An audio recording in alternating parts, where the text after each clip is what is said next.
मुजफ्फर आबाद से जावेद चौधरी की रिपोर्ट। मोहम्मद इब्रार अली कादरी साहिब एक अजीम नात खां थे जिन्होंने नात खानी के ज़रिए पूरी दुनिया में मोहब्बत रसूल का पैगाम फैलाया। उनकी आवाज़ में नातें सुन के दिल को सुकून मिलता था। उनकी शख्सियत का एक अजीम पहलू ये था कि उन्होंने अपनी ज़िंदगी हजूर की मोहब्बत अज़मत के पैगाम को आम करने के लिए वक्फ कर दिया। उनका हर एक लफ्ज़ मोहब्बत और अक़ीदत से भरा होता है। मोहम्मद इब्रार अली कादरी साहिब की नमाज जनाजा मुजफ्फराबाद यूनिवर्सिटी ग्राउंड में अदा कर दी गई, जहाँ उनके अहले खाना हर आंख अश्कबार थी। उनकी नात ख़्वानी और दीनी खिदमत को हमेशा याद रखा जाएगा और उनकी आवाज़ हमारे दिलों में हमेशा गूंजती रहेगी। नमाज जनाजा के दौरान लोगों के चेहरे पे गम व अलम की लहर नुमाया थी।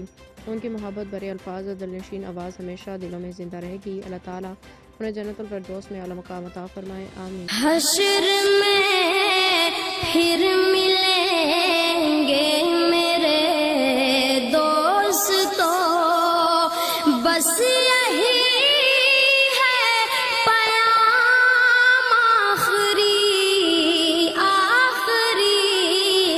हश्र में फिर मिलेंगे मेरे दोस्तों,